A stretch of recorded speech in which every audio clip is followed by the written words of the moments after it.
em 1 Samuel, primeiro livro de Samuel, capítulo 16. E nós vamos ler do versículo 1 até o 13. E depois nós vamos caminhar um pouquinho por esse livro também. Então, 1 Samuel, capítulo 16, de 1 a 13. Diz assim a palavra do Senhor. Disse o Senhor a Samuel: até quando terás pena de Saul, havendo eu rejeitado para que não reine sobre Israel? Enche um chifre de azeite e vem. Enviar-te-ei a Jessé o belemita, porque dentre os seus filhos me provi de um rei. Disse Samuel: como irei eu? Pois Saul o saberá e me matará. Então disse o Senhor: toma contigo um novilho e dize: vim para sacrificar ao Senhor.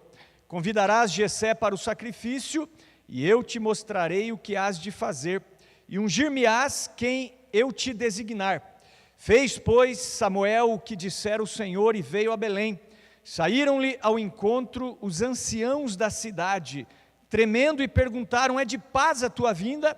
Respondeu ele: é de paz, vim sacrificar ao Senhor. Santificai-vos e vinde comigo ao sacrifício. Santificou ele a Jessé e os seus filhos, e os convidou para o sacrifício. Sucedeu que, entrando eles, viu a Eliabe e disse consigo: certamente está perante o Senhor o seu ungido. Porém o Senhor disse a Samuel: não atentes para a sua aparência, nem para a sua altura, porque eu o rejeitei. Porque o Senhor não vê como vê o homem vê o exterior, porém o Senhor o coração. Então chamou Jessé a Abinadab e o fez passar diante de Samuel, o qual disse: nem a este escolheu o Senhor. Então Jessé fez passar a Samá, porém Samuel disse: tampouco a este escolheu o Senhor. Assim fez passar Jessé os seus 7 filhos diante de Samuel. Porém Samuel disse a Jessé: o Senhor não escolheu estes. Perguntou Samuel a Jessé: acabaram-se os teus filhos? Ele respondeu: ainda falta o mais moço, que está apacentando as ovelhas. Disse, pois, Samuel a Jessé: manda chamá-lo, pois não nos assentaremos à mesa sem que ele venha. Então mandou chamá-lo e fê-lo entrar. Ele era ruivo, de belos olhos e de boa aparência. Disse o Senhor: levanta-te e unge-o, pois este é ele. Tomou Samuel o chifre do azeite e ungiu no meio de seus irmãos. E daquele dia em diante, o Espírito do Senhor se apossou de Davi. Então Samuel se levantou e foi para Ramá. Amém, queridos? Então hoje nós vamos meditar nessa passagem e vamos falar um pouco a respeito do chamado de Davi. Então vocês sabem, no mês de julho, nós começamos a ministrar sobre esse tema, o chamado de Deus para as nossas vidas, e ministramos sobre alguns chamados, por exemplo, o chamado de Jeremias. Falamos também sobre o chamado de Abrão, Abrão ainda não se chamava Abraão quando Deus falou com ele. Falamos também sobre o chamado de Gideão, e nessa manhã vamos falar sobre o chamado de Davi. Então o objetivo é ler passagens como essas, explicar essas passagens e então aplicar essas passagens para as nossas vidas. E Davi, vocês sabem, ele é um personagem bíblico muito conhecido, e Davi é conhecido como o homem segundo o coração de Deus. E aonde está isso na Bíblia? Se você abrir a sua Bíblia em 1 Samuel capítulo 13, versículo 14, ali você começa a ver Deus se referindo a Davi de uma maneira especial. Mas isso é confirmado pelo apóstolo Paulo em Atos capítulo 13, versículo 22, quando o apóstolo Paulo estava ali na cidade de Antioquia, e ele estava pregando ali para os judeus na sinagoga, e ele começa a fazer um panorama da história de Israel desde a saída do povo do Egito. E aí em Atos 13, 22, ele chega em Davi, e ele diz que Deus testifica a respeito de Davi, dizendo: achei a Davi, filho de Jessé, homem segundo o meu coração, que executará toda a minha vontade. Então, nessa manhã, nós vamos falar um pouquinho a respeito desse homem, esse homem que foi chamado de o homem segundo o coração de Deus. E eu posso dizer para vocês que ser segundo o coração de Deus não é algo que se limita a Davi. Eu também posso ter um coração segundo o coração de Deus, você também pode ter um coração segundo o coração de Deus. Então, ao meditar nessa passagem, nós vamos ver quais eram as características dessa unção de Davi. Vamos aplicar alguns princípios para as nossas vidas, para que nós possamos ser também achados por Deus como homens e mulheres segundo o coração de Deus. Posso ouvir um amém? Então, o que essa passagem está dizendo é que Samuel, o profeta Samuel, que foi o último juiz de Israel e foi também um sacerdote, ele recebe do Senhor a direção de ungir um dos filhos de Jessé como rei de Israel. Deus havia rejeitado o atual rei, que era Saul, um rei que demonstrou ser uma pessoa soberba, uma pessoa rebelde, e Deus então rejeita Saul, e agora ele escolhe uma outra pessoa para assumir o reinado de Israel. E ele fala então com Samuel, vai até Belém, vai até um homem chamado Jessé, porque eu escolhi um dos seus filhos. E aí Samuel, ele fica com medo, ele diz assim, mas como, Senhor? Eu vou fazer isso se Saul, atual rei, souber que eu estou indo ungir um futuro rei de Israel, ele vai me matar. E Deus diz, não se preocupe, fale que você vai sacrificar ao Senhor. E realmente ele ia também para fazer esse sacrifício. E ele então vai, ao chegar ali em Belém, os anciãos da cidade veem ele e se assustam, e perguntam, é de paz a tua vinda? E ele diz, é de paz, eu vim sacrificar ao Senhor. Chama ali alguns anciãos, santifica Jessé e os seus filhos, e chama-os também para o sacrifício. E aí, quando eles estão ali no local determinado, o primeiro filho de Jessé, que passa diante de Samuel, é o filho mais velho, é Eliabe, um homem, acredito eu, alto, forte, já fazia parte do exército de Israel, e Samuel, ao bater os olhos no primogênito de Jessé, ele diz, certamente é esse certamente é aquele que Deus escolheu. Por quê? Porque ele estava olhando para o estereótipo, ele estava olhando para a aparência do rapaz, e na mesma hora Deus intervém e diz assim, não atentes para a sua altura, para o seu tamanho, para a sua força, porque eu o rejeitei, porque o Senhor não vê como vê o homem vê o exterior, porém o Senhor o coração. E aqui nós já podemos começar a extrair alguns princípios para as nossas vidas, algumas lições para as nossas vidas. E a primeira coisa que eu quero dizer, baseado nesse texto, é que o homem ungido por Deus, o homem ou a mulher aqui também, segundo o coração de Deus, é alguém que guarda o seu coração. É alguém que entende que Deus não está interessado na aparência exterior, mas Deus está interessado no nosso coração. E se você observar a vida de Davi, você vai ver que Davi era alguém que valorizava muito a pureza de coração. É só você observar os seus salmos. Por exemplo, você vai ler o Salmo 51, e você chega numa certa altura do Salmo 51, onde Davi clama a Deus, cria em mim, ó Deus, um coração puro, e renova dentro de mim um espírito inabalável. Aí você vai ler o Salmo, capítulo 24, você está lendo o Salmo, e Davi ele diz assim, quem subirá ao monte do Senhor? Quem entrará no seu santo lugar? Aquele que tem as mãos limpas e o coração puro, aquele que tem as mãos limpas e o coração puro. Aí você vai avançando na Bíblia e você chega no livro de Provérbios. Provérbios foi escrito por um dos filhos de Davi, o rei Salomão, aquele que substituiu Davi no trono.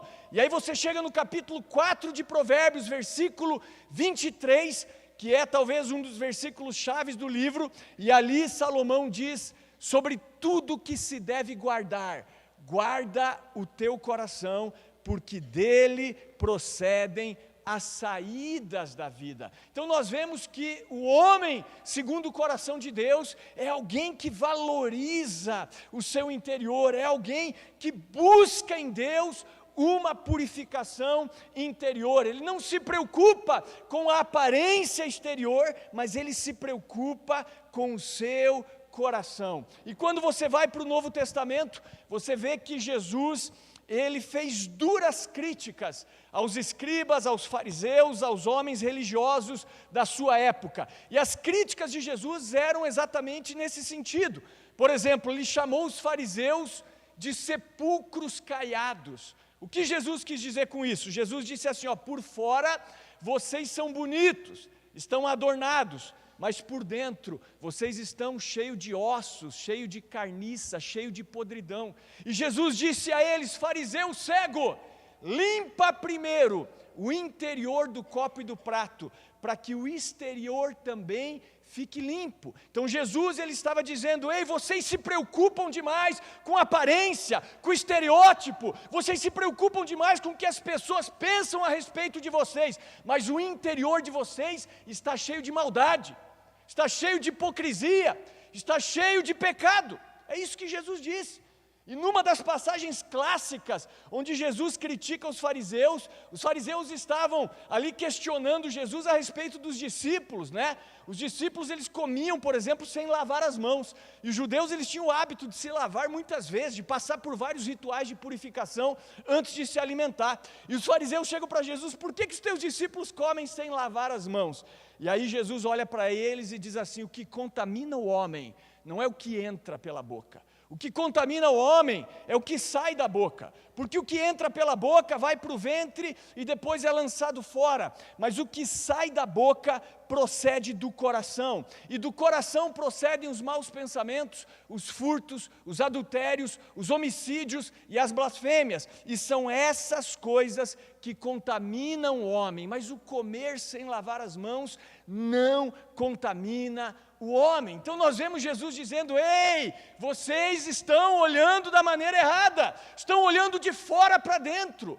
O nosso olhar, ele tem que ser de dentro para fora. Então o que eu aprendo nessa unção de Davi, nesse chamado de Davi, é que nós devemos cuidar do nosso coração. Aí você vai avançando nas cartas paulinas, as cartas dos outros apóstolos, e o que Paulo diz em Romanos 12? Ele diz, ei, não vos conformeis com este mundo, mas transformai-vos pela renovação da vossa mente, para que experimenteis qual seja a boa, perfeita e agradável vontade do Senhor. Ou seja, uma mudança de mente, uma mudança interior, uma metanoia. Aí você avança para as cartas de Pedro, e Pedro, ele vai dizer algo especificamente para as mulheres, mas serve para todos também. Ele diz assim, que a beleza da mulher não deve ser nas vestes, em vestidos bonitos, em joias, em maquiagem, mas deve ser no coração, no interior, num espírito que teme a Deus. E hoje, quando nós olhamos muitas vezes para a igreja, o que nós vemos são as pessoas se preocupando com a beleza exterior. Por exemplo, quanto tempo você passou se arrumando talvez para vir no culto? É uma pergunta. Mas quanto tempo você passou preparando o seu espírito para estar aqui?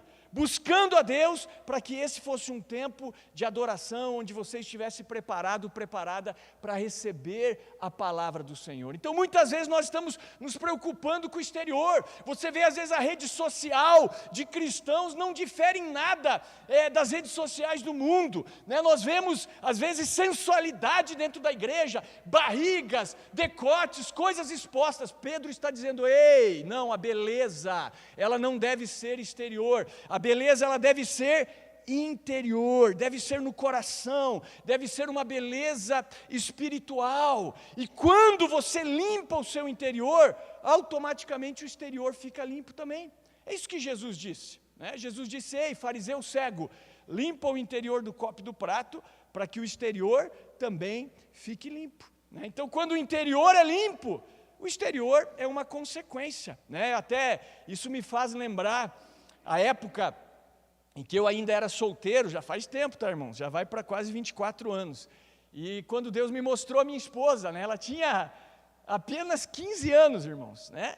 E eu olhei para ela um dia e eu falei, nossa, tem algo diferente nessa moça. Mas não foi em nenhum momento atração sexual, não, meus hormônios não trabalharam, não foi aquele negócio, nossa, que gata, nada disso. Eu falei, nossa, tem alguma coisa diferente, assim. Olhava para o sorriso, falava, não, ela tem algo diferente. Parecia que eu via uma pureza, algo dentro dela. Deus foi me revelando.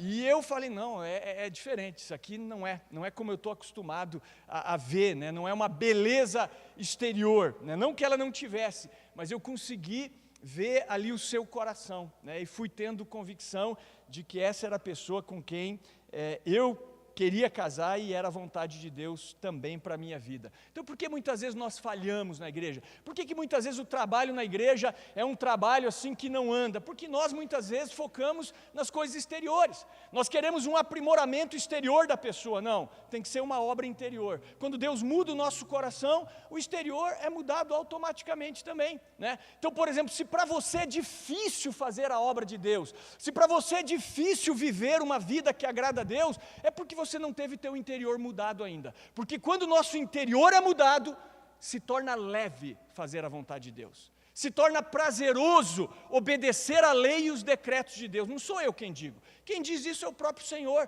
Quando você vai, por exemplo, para Ezequiel, capítulo 11, versículos 19 e 20, já temos citado esse texto aqui, Deus diz assim, eu tirarei de vocês o coração de pedra, e colocarei em vocês um coração de carne, e porei o meu espírito em vocês, e os levarei a agirem de acordo com as minhas leis, com os meus decretos e com os meus estatutos. Então, quando o coração é mudado, a vida cristã se torna leve, obedecer a lei se torna leve, na verdade a lei do Senhor se torna um prazer. Então, se para você é um peso ler a Bíblia, viver a Bíblia, ser cristão, é um sinal de que talvez você ainda não tenha sido regenerado, transformado de dentro para fora, porque quando o nosso coração é transformado, Deus, Ele também transforma o nosso exterior. E aí eu quero citar aqui uma frase, né? Na verdade é mais do que uma frase, é uma citação de um ex-secretário da Agricultura dos Estados Unidos, o nome dele é Ezra Taft Benson, né? Já é falecido, inclusive ele fazia parte da Igreja de Jesus Cristo dos Santos dos Últimos Dias, tá, irmãos? Ele era mormon, mas vamos deixar a nossa religiosidade de lado aqui, tá? Não estou aqui aprovando a doutrina deles, mas a citação desse ex-secretário da Agricultura dos Estados Unidos é muito boa. Olha só, abre aspas, ele dizia assim, o Senhor trabalha de dentro para fora, o mundo trabalha de fora para dentro, o mundo tira as pessoas das favelas, Cristo tira as favelas de dentro das pessoas e depois elas mesmas saem das favelas. O mundo molda o homem mudando o seu meio. Cristo muda o homem e depois muda o meio. O mundo determina o comportamento humano, mas Cristo pode mudar a natureza do homem. Fecha aspas. Então veja só, não adianta você tirar uma pessoa da favela. A favela tem que sair de dentro da pessoa. Se na favela não sair de dentro da pessoa, a pessoa volta para a favela rapidinho. Agora, quando Cristo tira a favela de dentro de uma pessoa, essa pessoa, por conta própria, ela sai da favela, ela muda de vida, porque a mudança foi uma mudança de dentro para fora. E é isso que Deus quer fazer com você, irmão. É isso que Deus quer fazer comigo. É isso que esse chamado, essa unção de Davi me ensina. Uma mudança interior, de dentro para fora. O chamado é para que você rasgue o seu coração, se humilhe na presença de Deus e diga, Deus, transforma a minha vida, senão me mata. É esse sentimento que nós temos que ter. Eu preciso ser parecido com o Senhor.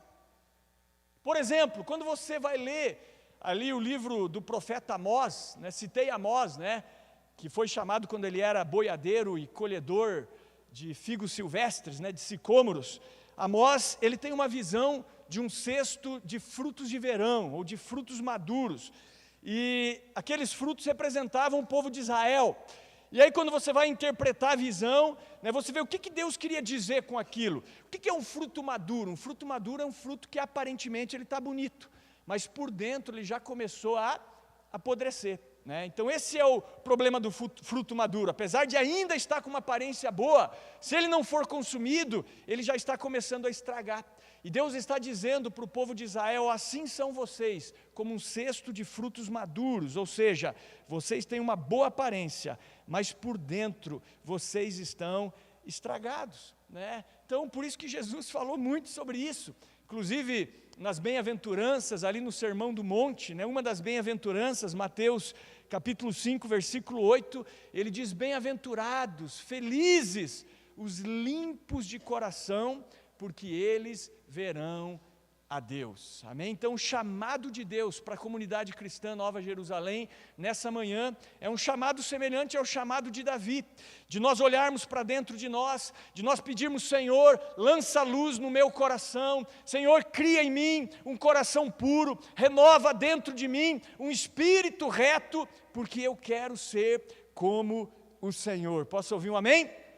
Então, primeira coisa é isso. A segunda coisa que eu quero extrair dessa passagem, ou a segunda lição, é quando o profeta Samuel ele pega um chifre de azeite e unge Davi no meio dos seus irmãos, né? O detalhe aqui, eu já falei isso semana passada, é que Davi era um improvável também, né? Pode ver que Samuel chama Davi e os seus filhos ali para o sacrifício, e Jessé, ou melhor, chama Jessé e os seus filhos para o sacrifício, e Jessé nem lembra de Davi, né? Então passam-se ali os 7 filhos de Jessé diante de Samuel, e não eram nenhum deles, né? Davi estava esquecido, Davi estava trabalhando, né? E Samuel tem que perguntar: mas você não tem mais nenhum filho?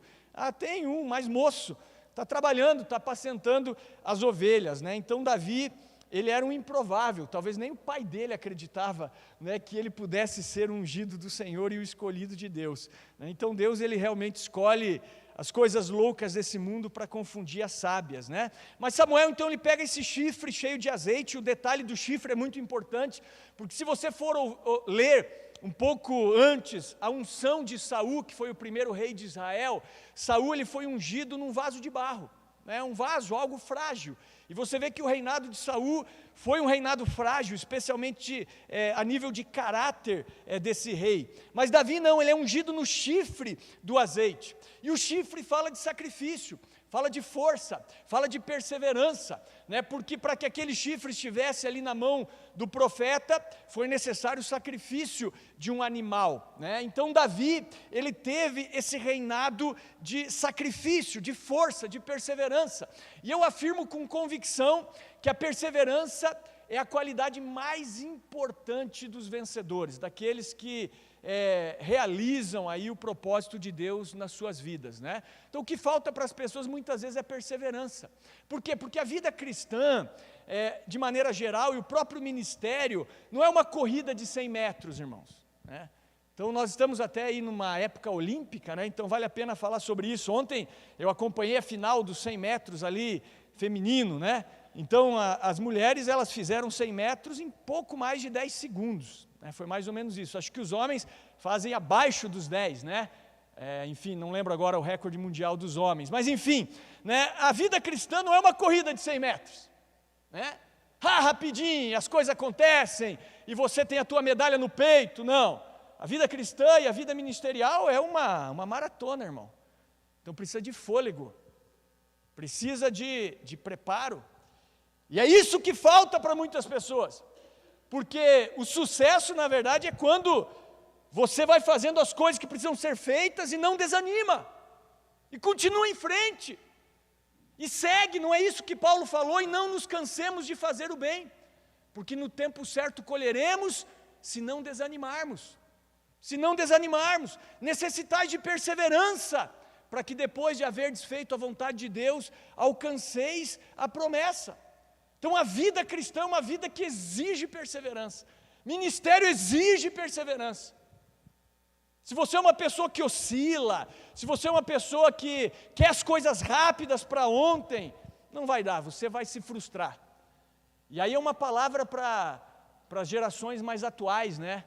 A geração aí do fast food, a geração do hambúrguer, né? A geração do micro-ondas. Vocês não sabem esperar.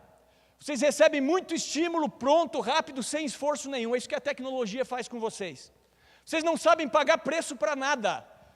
Então põe a cara no pó e diga: Deus, muda a minha vida, me ensina a ser perseverante. Porque vocês são muito levados pelo momento, né? Não sabem pensar a longo prazo, por exemplo, né? Não, estou sofrendo agora, mas puxa, lá na frente eu vou ser bem-aventurado. Esse sofrimento agora vai valer a pena. Inclusive, né, falando aí dos 100 metros, né, por mais que a corrida seja rápida, para chegar lá e ganhar tem que sofrer bastante, né? A mulher que ganhou, ela sofreu, pode ter certeza, porque é um dia a dia de treinamento, né? Dia a dia de treinamento para chegar no momento e receber a coroa, né? E assim é a vida cristã, só que um processo muito mais longo. E aí eu vou citar aqui uma frase, né, de um autor chamado Thomas Paine. Ele diz: tudo que obtemos com excessiva facilidade valorizamos muito pouco. Só damos real valor ao que amamos. Deus sabe pôr o preço certo nas coisas. Então Deus, ele vai pôr um preço. Por exemplo, Davi, ele foi ungido nesse momento aqui, ele tinha cerca de 17 anos. Mas ele não assumiu o reinado nesse momento. Ele foi ungido rei. Ele não saiu daqui rei. Sabe quando que ele se tornou rei? Ele começou a reinar em Hebrom com 30 anos. Com 30 anos ele começa a reinar em Hebrom. E ele só vai reinar em todo Israel aos 37 anos. Ou seja, do chamado, da unção de Davi, até o cumprimento da promessa foram 20 anos, irmãos. Agora vai lendo ali o que aconteceram nesses 20 anos. Ele ficou deitado numa rede tomando água de coco, é isso que ele ficou fazendo? Não leia o contexto. Sofrimento, perseguição, ameaça de morte. Então a vida cristã é uma vida que exige da nossa parte perseverança. Isso me lembra do meu avô, né? Os mais antigos já me ouviram falar várias vezes. Meu avô, que eu não conhecia o pai da minha mãe, né? Só conhecia o pai do meu pai, ele é uma inspiração para mim quando eu vi a história dele. Veio ainda jovem da Itália, de uma família de viticultores, né? De agricultores, com o sonho de plantar uva, de fabricar vinho aqui no Brasil, né? E ele começou esse sonho na região ali de Santa Catarina, próxima à cidade de Caçador, num local chamado Bugre. E ele inicia a sua plantação, e eu vou resumir bastante aqui. No primeiro ano, próximo ao tempo da colheita, uma geada fora de época atinge a região e destrói ali a produção dele, e ele não colhe um cacho de uva sequer. E ele disse assim: se Deus quiser, ano que vem vai ser melhor. No segundo ano, ao contrário do ditado que diz que o raio não cai duas vezes no mesmo lugar, aconteceu a mesma coisa. 2 anos, uma geada fora de época atinge a produção e ele tem prejuízo. Terceiro ano vem, acontece a mesma coisa. 3 anos, aconteceu uma geada fora de época e o meu avô teve prejuízo, ele teve a sua produção comprometida. Diz que nesse terceiro ano minha avó ficou irada. Pegou um machado, saiu de casa e falou: vou detonar tudo. Ela estava pronta para derrubar o parreiral do meu avô. E o meu avô segurou ela e falou: não, vamos esperar mais um ano. Se ano que vem a gente tiver outro prejuízo, aí sim, a gente volta para São Paulo, vou trabalhar como empregado, enfim. E ele dobrou o joelho, católico, fervoroso, né, dobrou o joelho ali debaixo do parreiral e orou a Deus, né, colocou aquilo diante de Deus. No 4º ano, ele teve uma produção muito boa, surpreendente em termos de qualidade, quantidade, começou a vender uva, a fabricar ali o seu vinho e sustentou a família, né, durante toda a sua vida dessa maneira. O detalhe é, queridos, que até hoje o parreiral do meu avô está de pé, né? Minha mãe sempre que vai lá para aquela região, ela traz uva, traz suco de uva, traz vinho, enfim, né? Isso que eu não cheguei a conhecê-lo. Eu tenho 45 anos, tá? Ele morreu 3 anos antes de eu nascer. Então é um parreiral aí talvez daqui a um tempo centenário, né? E ele está o quê? Produzindo até o dia de hoje. Por quê? Porque ele foi uma pessoa perseverante. Então muitas coisas na nossa vida são assim. Você trabalha, você investe, você faz, parece que nada está acontecendo, parece que as coisas não estão indo, mas chega um momento em que você começa a colher aquilo que você plantou. Mas qual é o segredo? O segredo é você não desanimar, o segredo é você perseverar. Então o que eu aprendo aqui nessa unção de Davi, nesse chamado de Davi, é também esse sacrifício, a força, a perseverança, irmãos. Então a vida cristã vai exigir isso, vai exigir renúncia, vai trazer sofrimento para você. Ser um cristão verdadeiro é sofrer também. Se você não está sofrendo por ser cristão, questione o seu cristianismo, porque quando você entra nessa vida, você se alista num exército e você agora tem um inimigo, que é Satanás, que é o mundo, que é o sistema, e isso vai trazer muito sofrimento na nossa vida, sem dúvida nenhuma. Amém? Então, primeira coisa que eu vejo aqui, a questão de deixar Deus trabalhar a sua vida de dentro para fora.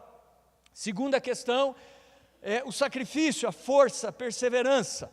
Vamos adiantar um pouquinho e vamos para os versículos 21 e 22 de 1 Samuel 16. Diz assim: assim Davi foi a Saul e esteve perante ele, e este o amou muito e o fez seu escudeiro.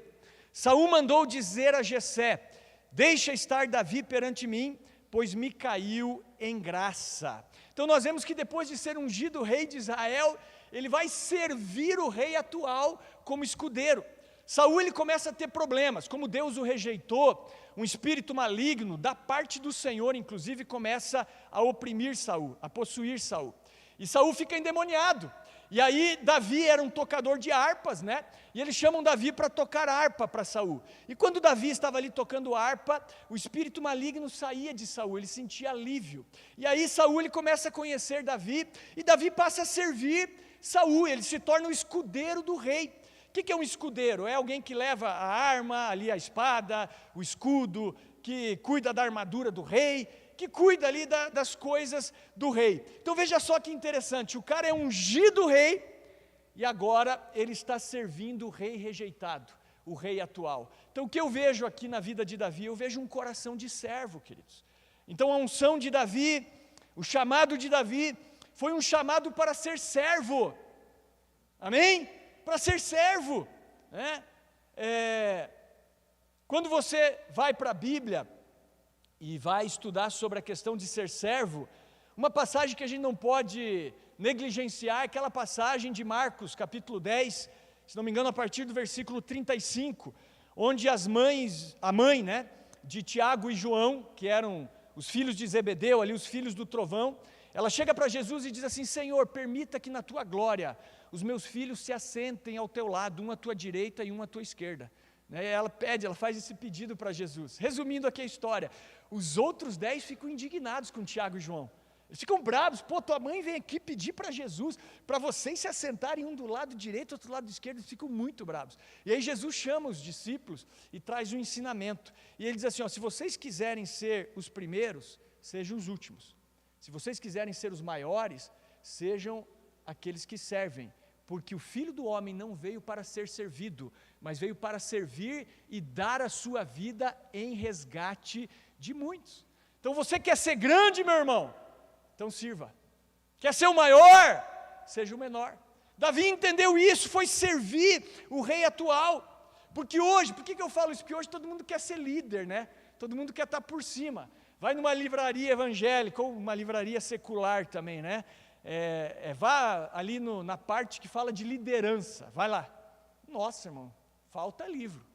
É muito livro de liderança. Agora vai procurar um livro que fala de ser servo, de ser o último. Não tem. Na verdade eu conheço um, né, do Charles Swindoll, que é uma pergunta: eu, um servo? Então agora Deus está nos chamando para quê? Para ser servos, irmãos. Quem não aprende a ser servo, não merece, não deve estar também numa posição de liderança. Então no reino dos céus a pirâmide é invertida. Os maiores são os menores, os primeiros são os últimos, os grandes são aqueles que servem. Por isso que os discípulos se apresentavam nas suas cartas como servos, a Paulo, servo do Senhor Jesus Cristo. Por isso que Jesus na Páscoa, ele dá um exemplo para os discípulos, né? Ali na última ceia, ele tira o seu manto, que representa a autoridade, se veste com uma toalha, pega uma bacia com água, começa a lavar os pés dos discípulos e enxugar com a toalha que ele estava cingido. Ele se coloca na posição de um servo que era, digamos assim, o servo mais insignificante da sua época, que lavava pés. E aí ele diz para os discípulos: vocês entenderam o que eu fiz? Sim, entendemos. Então façam isso também uns com os outros. Então nós estamos aqui para servir, né? Para servir, irmão. Tem gente que não entende, tem gente que, eu quero ser pastor, então aprenda a servir, né? Na verdade, ontem até o pastor Pedro lembrou aqui algo, né? Os levitas, a gente pensa que levita é músico, né? Não, levita não era músico, levita era da tribo de Levi que servia no tabernáculo, ali no templo. Uma das coisas que alguns faziam era tocar também instrumentos. Mas o que eles faziam? Eles faziam toda a manutenção de tabernáculo e templo, irmão. Tudo era com eles. Tudo era com o sacerdote, com o levita. Então o sacerdote é o que cuida, é o que serve. Por isso que Paulo fala, Filipenses 2, a partir do versículo 5, tende em vós aquele mesmo sentimento que houve em Cristo Jesus, que sendo na forma de Deus, não teve por usurpação ser igual a Deus, mas a si mesmo se esvaziou, tomando a forma de servo e fazendo-se semelhante a homens, e achado na forma de homem, humilhou-se até a morte, e morte de cruz. Então tende esse sentimento em vocês. Então a unção de Davi é uma unção que fala de uma pureza de coração, de perseverança, de coração de servo. Amém? Aí temos mais aqui algumas coisas, versículo 23, aquilo que eu já falei para vocês. E sucedia que, quando o espírito maligno da parte de Deus vinha sobre Saul, Davi tocava a harpa e a dedilhava.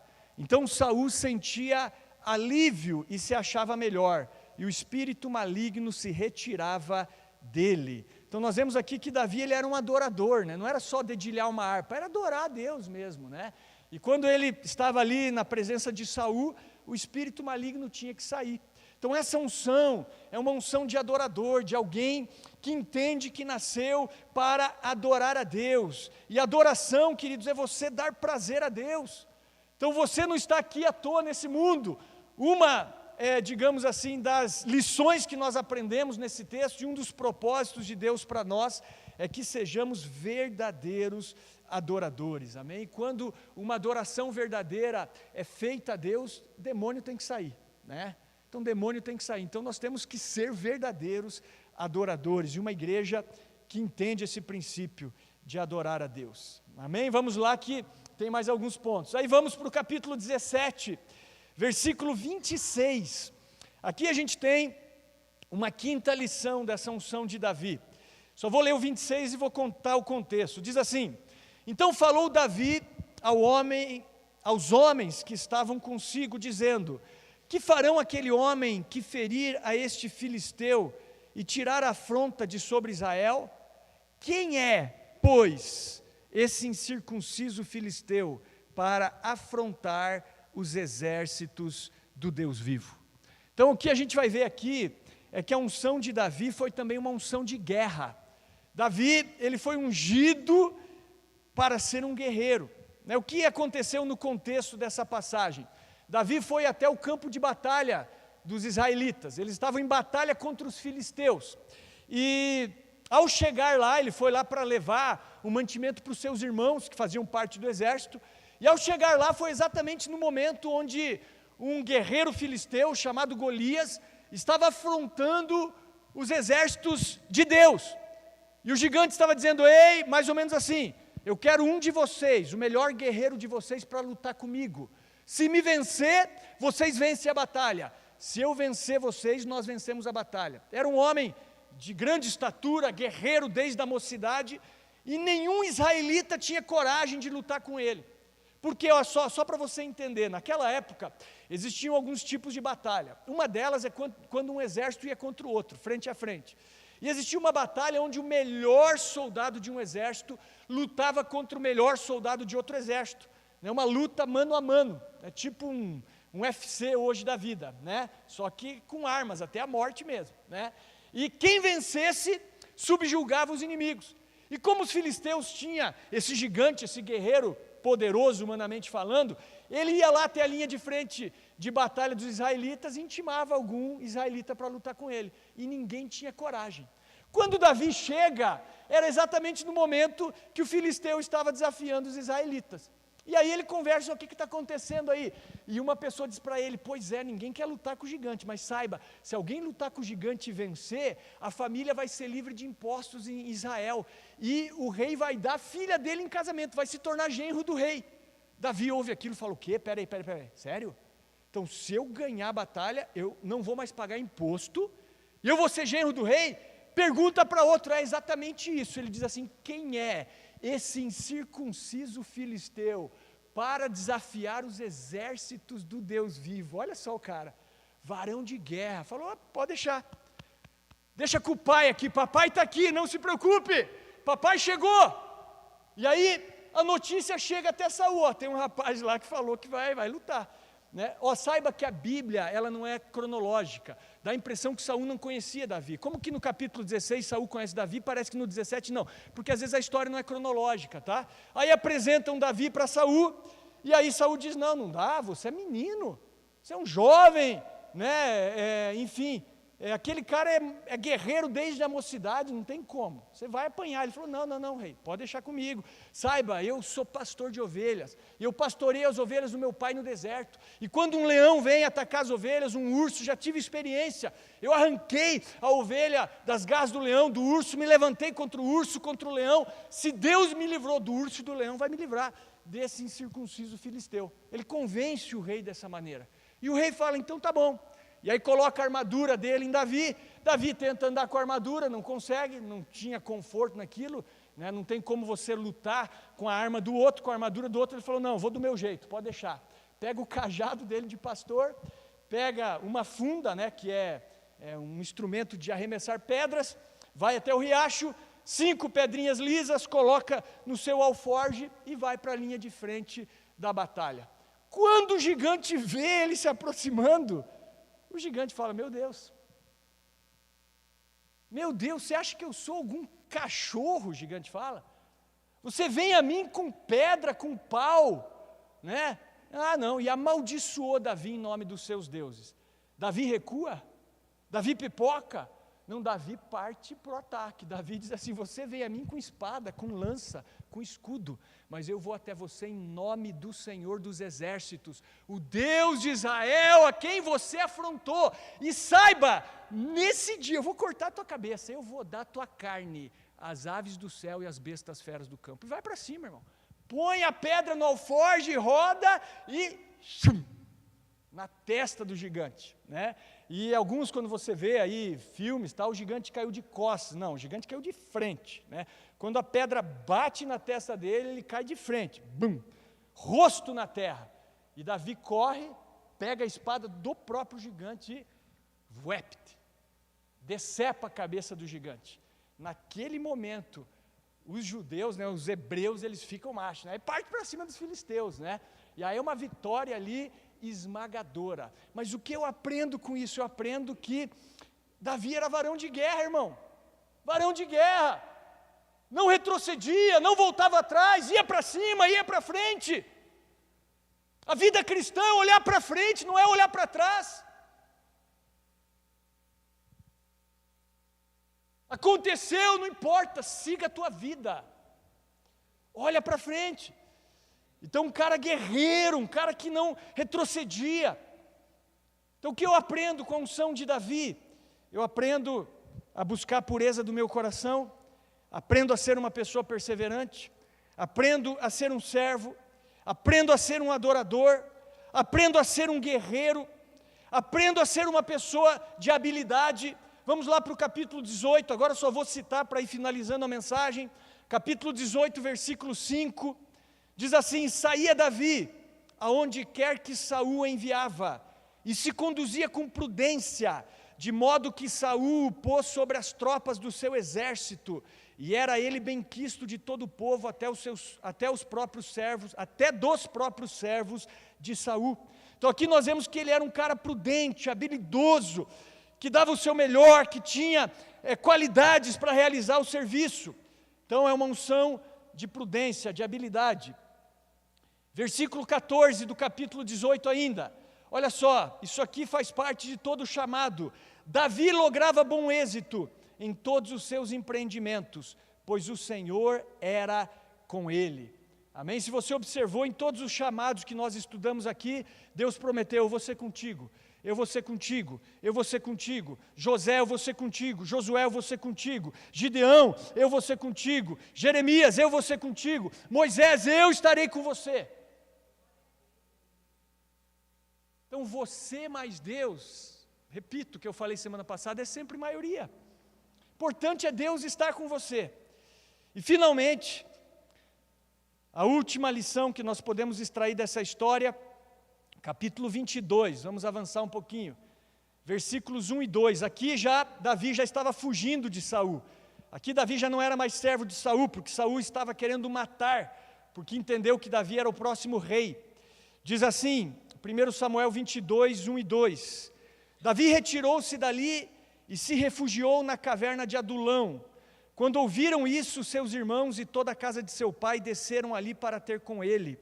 Ajuntaram-se a ele todos os homens que se achavam em aperto, e todo homem endividado, e todos os amargurados de espírito, e ele se fez chefe deles, e eram com ele uns 400 homens. Então aqui, qual é a última lição que eu posso extrair dessa passagem? Davi era um verdadeiro líder.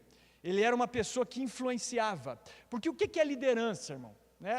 Líder é influenciar. Você é líder quando você influencia alguém. Liderança não é cargo, não é título. Liderança é influência. Olha, ele não tinha cargo, ele não era rei, né? Mas ele tinha influência. Veja, ele foge de Saul, ele se esconde numa caverna, a caverna de Adulão, se juntam a ele 400 homens, só tralha, apertados, endividados, fugitivos, nome no Serasa, né? Os caras com problemas se unem a Davi, ali na caverna de Adulão. O que Davi faz? Se torna líder deles, treina esses caras se tornam os valentes de Davi.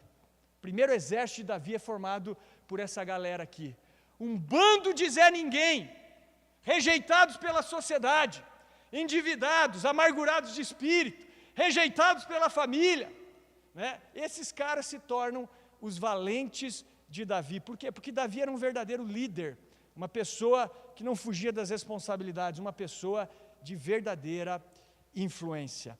Então, o que nós aprendemos com o chamado de Davi? Primeira coisa, nós aprendemos a buscar a pureza de coração. Segunda coisa, aprendemos a buscar a perseverança. Terceira coisa, a buscar um coração de servo. Quarta coisa, uma vida de adoração. Quinta coisa, uma vida de batalha, de guerra, somos guerreiros.